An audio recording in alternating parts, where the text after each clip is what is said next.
आइए average part 3 आज हम लेंगे। आप इन सभी सवालों को देखें और वीडियो को शुरू से लेकर अंत तक देखिएगा। ये सभी सवाल पिछले किसी न किसी एग्जाम के आए हुए हैं। जैसा कि इस सवाल को आप देख रहे हैं, ये बैंक पीओ का आया हुआ सवाल है और बैंकिंग में सभी सवालों को बनाना नहीं होता है। बहुत सारा सवाल आपको पढ़ते ही जवाब दे सकते हैं, वह इंटेलिजेंसी टेस्ट लेता है। ऐसा सारा एग्जाम ही इंटेलिजेंसी टेस्ट लेता है, लेकिन देखिएगा इस सवाल को बैंक पीओ का आया हुआ सवाल है। 4 लगातार सम संख्याओं का औसत उन संख्याओं के योग का 1/4 है। इस सवाल को बनाने जाएं तो x, x+2, x+4, x+6, x+8 मान के बनाना पड़ेगा, समय ज्यादा लगेगा। आप ऐसा कीजिए, 4 लगातार सम संख्या कोई भी ले लीजिए, 2, 4, 6, 8।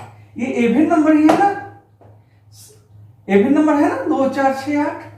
कहता है कि प्रथम तथा अंतिम संख्याओं के बीच का अंतर बताइए। 2 और ये 8, ये दोनों का अंतर कितना होगा? 6 होगा ना। यही आपका आंसर हो गया। बनाने की कोई जरूरी नहीं है। कोई भी आप ले लीजिए एग्जाम्पल, जैसे हम ले लेते हैं, मान के 42 ले ले, 44, 46, 48।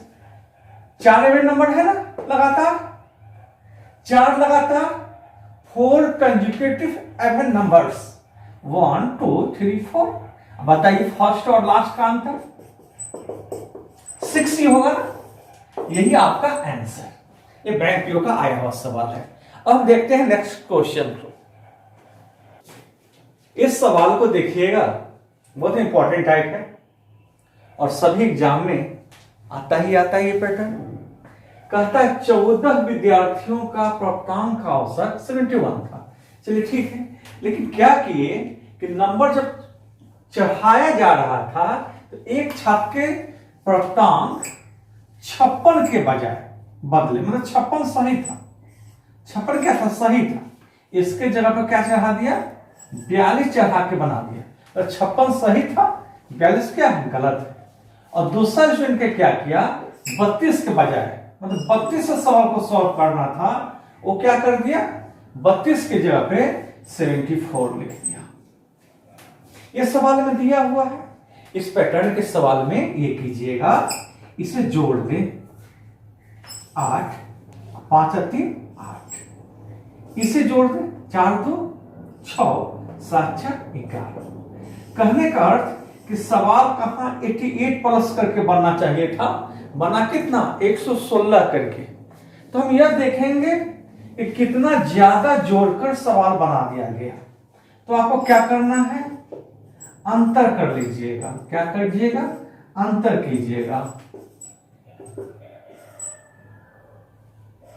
अंतर कितना आएगा? 28 आएगा। अब क्या कीजिएगा? औसत के लिए ये 28 लिखिएगा। और कितना विद्यार्थी है? कितना विद्यार्थी है? 14 है। तो क्या कीजिएगा? 14 से डिवाइड कर दीजिएगा। तो कितना आया? 2। तो देखिएगा पहले औसत कितना आया था? 71 था, इसलिए सही औसत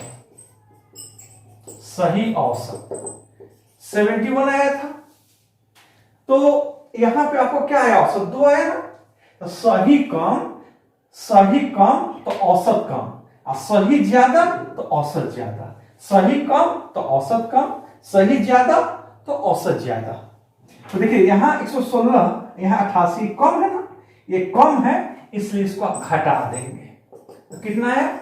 16 है। यही आपका आंसर। चलिए हम यहां भी कैलकुलेट कर देते हैं। अंतर कर लीजिएगा। अंतर 116 88 का आया। कितना आया? 28। औसत के लिए क्या कीजिएगा? जितना स्टूडेंट होगा उससे भाग दे देंगे। कितना स्टूडेंट है? 14, भाग दे दिए कितना? 2। या आपको जितना औसत आया हुआ होगा उसको लिख जाइएगा। 71 को हम लिख गए, और सही कम तो औसत कम। आपको समझ में आ गया होगा। अब हम अगला एक मोस्ट इंपॉर्टेंट क्वेश्चन लेने जा रहे हैं। वीडियो को शुरू से लेकर अंत तक देखें। इस सवाल को हम देखते हैं। किसी क्लासरूम में 240 विद्यार्थी हैं और उसका जो औसत मार्क्स था वह कितना था? 35 था। इस परीक्षा पास हुए उसका जब औसत निकाला गया तो वह आपका 39 था। फेल छात्रों का औसत प्राप्तांक कितना दिया हुआ है? 15 दिया हुआ है। तो कह रहा है एग्जाम में कितने विद्यार्थी परीक्षा में फेल हुए। तो इसे आप मिश्रण के नियम से सवाल को बनाएंगे। किस नियम से बनाएंगे? मिश्रण के नियम से। तो देखिएगा, सभी विद्यार्थियों का जो प्राप्तांक है उसे आप बीच में लिख दें 35, सभी का जो है एक लाइन ऐसे क्रॉस कीजिए, ठीक है। पास वाले का कितना है बाबा? 35। पास वाले का कितना है? 35। फेल वाले का कितना है? फेल वाले का कितना है? 15। लिख जाइए। उसके बाद ऐसे कीजिए और क्रॉस बड़ा में से छोटा। ये आपका 35, यहां पे 35 होना चाहिए। औसत 35 था। यदि परीक्षा पास हुए छात्रों का औसत प्राप्तांक पास किया है ना, उनका 39 है। कितना है आपका? 39 है। फेल का 15 है। तो बड़ा में से छोटा घटा लीजिए। 39 में से 35 घटा लेंगे। ये घटेगा तो कितना आएगा? 20। और ये घटेगा तो कितना आएगा? 4। तो कहने का अर्थ कि अगर पास 20 लड़का करता है तो फेल कितना लड़का करता है? 4। पास अगर 20 तो फेल कितना करता है? 4। तो आपसे फेल का फेल की संख्या पूछ रहा है, फेल वालों की संख्या। टोटल विद्यार्थी लिख जाइएगा। फेल वाले के सामने कितना है? 4 रखिएगा। नीचे सबों का योग, जिस तरह से रेशियो प्रोपोर्शन में आप सवाल को हिस्सा बांटते हैं उसी तरह से बांट दीजिए। नीचे क्या लिखना है? सबों का योग। 20 4 24। कितना में कटेगा? 10 बार में। 10 गुने 4 40। आप यहां पे भी चाहते, यहाँ 20 है, यहाँ 40 है, यहां पे एक जीरो रख दे तो 200 हो जाएगा, यहां पे एक जीरो रख दे तो 40 हो जाएगा। कहने का अर्थ कि 200 लड़का पास और 40 लड़का फेल। आइए सवाल को देखते हैं। क्या कहता है? 12 व्यक्तियों की औसत आयु 2 व्यक्तियों की जगह पर, तो 12 व्यक्ति में से क्या किया गया है? 2 व्यक्ति को हटा दिया गया है। उसके जगह पे 2 नए व्यक्ति आए हैं। कितने वर्ष वाले? 21 वर्ष एवं 25 वर्ष पहले से थे। 21-25 वर्ष वाले के स्थान पर 2 नया व्यक्ति आया है। तो कहने का अर्थ इस 21 और 25 को लिख जाइएगा। 21-25 कितना होता है? 46 बाहर गया था। और यदि 46 वाले ही आते, 2 ऐसे व्यक्ति आ जाते जिनका उम्रों का योग 46 होता तो एवरेज जो का त्यों हो जाएगा। लेकिन इन 2 नए व्यक्ति के आने से औसत क्या हो गया? बढ़ गया है। कितना साल से बढ़ा है? 2 साल से बढ़ गया है तो प्लस, घट जाता तो माइनस। एक आदमी में कितना बढ़ा? 2। 12 में 2 चले गए थे, 2 आ गए। आदमी तो 12 के 12 रहे, तो एक आदमी में 2 बढ़ा तो 12 आदमी में 2 गुना 12। ऊपर हमने कितने आदमी का उम्र लिखा? 2 आदमी का। ऊपर कितने आदमी का उम्र लिखा? 2 आदमी का। और ये दोनों नए व्यक्ति का औसत आयु पूछ रहा है। 2 आदमी है तो 2 से भाग। 21 25 46 और 46 और 24 कितना हो जाएगा? 70। और 70 का आधा कितना होता है? 35 वर्ष। आपको समझ में आ गया होगा। एक बहुत अच्छा क्वेश्चन फिर लेने जा रहे हैं हम। आइए इस सवाल को देखते हैं। कोई हॉस्टल है जिसमें कितने स्टूडेंट हैं? 70 स्टूडेंट्स हैं। उसमें क्या हुआ कि 14 नया छात्र आए, तो प्रतिदिन का खर्च 84 रुपया बढ़ गया है। लेकिन औसत खर्चा ₹2 से कम हो गया है, तो पूछ रहा है हमसे कि आरंभिक कुल खर्च बताएं। देखिएगा, हम मान लेते हैं पहले का औसत खर्च ₹100। एक छात्रावास से पहले कितने छात्र थे? 70 थे। हम मान लेते हैं 70 छात्र का औसत खर्च कितना मान लेते हैं? ₹100। पहले प्रति छात्र ₹100 खर्चा था। औसत कैसे निकलेगा? हम ऊपर कुल खर्च लिखेंगे, नीचे कुल विद्यार्थी लिखेंगे, तो आपका औसत निकल जाएगा। तो बताइए, एक आदमी का खर्चा ₹100 और 70 स्टूडेंट का खर्चा 70 ₹100 प्लस 14 और आ गया। खर्चा कै रुपया से बढ़ गया? 84 से। अब कुल खर्च तो इतना हो रहा है 70x प्लस 84। लेकिन स्टूडेंट कितने हो गए? 70 पहले से थे, 14 और आ गए, स्टूडेंट कितने हो गए? 84। और कहता है औसत ₹2 से कम गया है। पहले यदि x था, 2 कम गया है, मतलब x-2। बस इसको सॉल्व कर देंगे। चलिए सॉल्व करते हैं हम लोग। 70x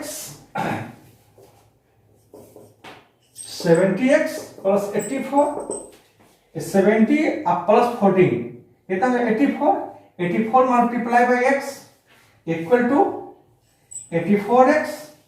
84 2 जा 168।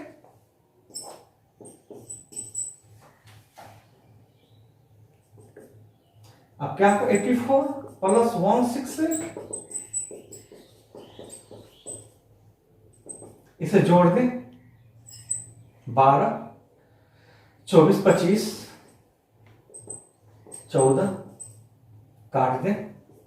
कितने बार में कटेगा? 252। 18 बार में 14 11 112 18। हमसे क्या पूछ रहा है? कुल खर्चा बताइए। हमसे क्या पूछ रहा है? कुल खर्च। क्या पूछ रहा है?